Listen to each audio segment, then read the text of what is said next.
राज्यातील 288 मतदारसंघातील निवडणूक सध्या रंगली आहे। बुधवारी 20 नोव्हेंबरला मतदान व 23 नोव्हेंबरला निकाल लागणार आहे। राज्यातील अनेक मतदारसंघात यावेळी चुरस दिसली। महाविकास आघाडी आणि महायुती या दोन्ही महत्त्वाच्या गटांसोबत तिसऱ्या आघाडीनेही राज्यात अनेक ठिकाणी तिरंगी लढत दिली। प्रत्येक मतदारसंघासाठी मतदान केंद्र, प्रशासकीय व्यवस्था, देखरेख, सुरक्षा, नियंत्रण अशा सर्वच गोष्टी निवडणूक आयोगाकडून केल्या गेल्या। प्रत्येक निवडणुकीत चर्चा होती ती आरक्षित मतदारसंघाची। महाराष्ट्रातले किती मतदारसंघ आरक्षित आहेत, हे आरक्षण कधी व कसं बदलतं, मतदारसंघ 288 पहिल्यापासून आहेत का, या सर्व प्रश्नांची उत्तरे आम्ही आजच्या व्हिडिओतून देणार आहोत।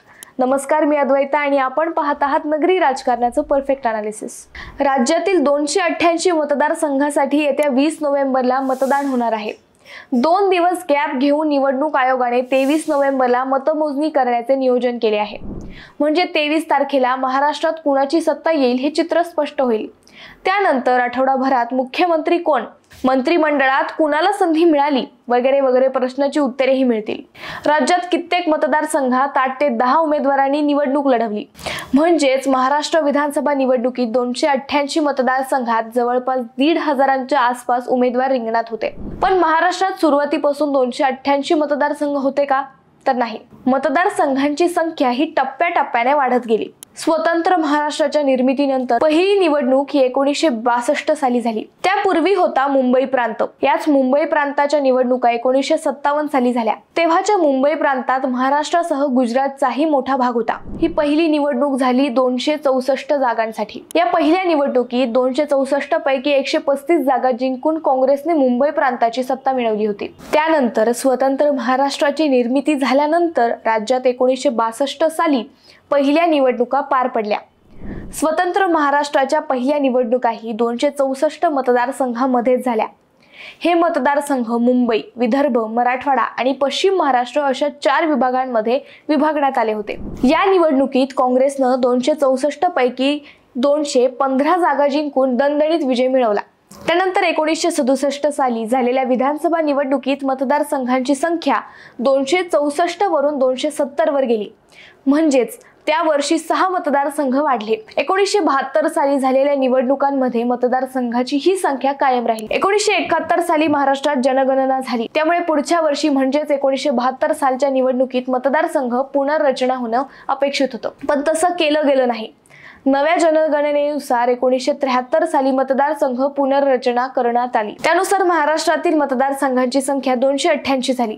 नियोजनानुसार 1977 सालच्या निवडणुकांमध्ये 288 मतदारसंघांसाठी मतदान होणं अपेक्षित होतं, मात्र आणीबाणीमुळे निवडणुका पुढे ढकलल्या गेल्या। 1978 साली झालेल्या निवडणुकांमध्ये महाराष्ट्रातील 288 मतदारसंघांमधून जवळपास 1800हून जास्त उमेदवार रिंगणात होते। महाराष्ट्रात पुलोटच्या प्रयोगातून शरद पवार पहिल्यांदा मुख्यमंत्री बनले। ते आजतागायत सर्वात कमी वयात महाराष्ट्राचे मुख्यमंत्री बनणारे नेते आहेत। 1978 सालच्या निवडणुकांनंतर महाराष्ट्रातील मतदारसंघाची संख्या 288च राहिली। 2001च्या जनगणनेच्या आधारावर पुन्हा एकदा 2008 साली मतदारसंघाची पुनर्रचना करण्यात आली। त्यामुळे काही मतदारसंघाचे आकार कमी किंवा जास्त करण्यात आले। काही भाग समाविष्ट करण्यात आला तर काही भाग इतर मतदारसंघांना जोडण्यात आला। पण मतदारसंघांची संख्या मात्र तेवढीच म्हणजे 288 ठेवण्यात आली। नगर जिल्ह्यातील राहुरी, शेवगाव, पाथर्डी, नेवासा, कर्जत, जामखेड अशा मतदारसंघांची ही त्यावेळी तोडफोड करून पुनर्रचना झाली। आता सर्वात महत्त्वाचा प्रश्न पडतो तो आरक्षणाचा। महाराष्ट्रात किती मतदारसंघांना आरक्षण आहे आणि ते कसं निघतं याचा। तर महाराष्ट्रातील सध्याच्या 288 मतदारसंघांपैकी 29 मतदारसंघ हे अनुसूचित जातींसाठी आरक्षित आहेत, तर 25 मतदारसंघ अनुसूचित जमातींसाठी आरक्षित आहेत। उरलेले 234 मतदारसंघ हे खुल्या प्रवर्गाच्या उमेदवारांसाठी खुले आहेत। अर्थात 54 मतदारसंघांमध्ये त्या समाजाचं प्रतिनिधित्व करणाऱ्या उमेदवारांनाच उमेदवारी दिली जाऊ शकते। नगर जिल्ह्यात सध्या अकोले आणि श्रीरामपूर हे 2 मतदारसंघ आरक्षित आहेत। आता पुढचा प्रश्न पडतो ते आरक्षण कधी बदलतं।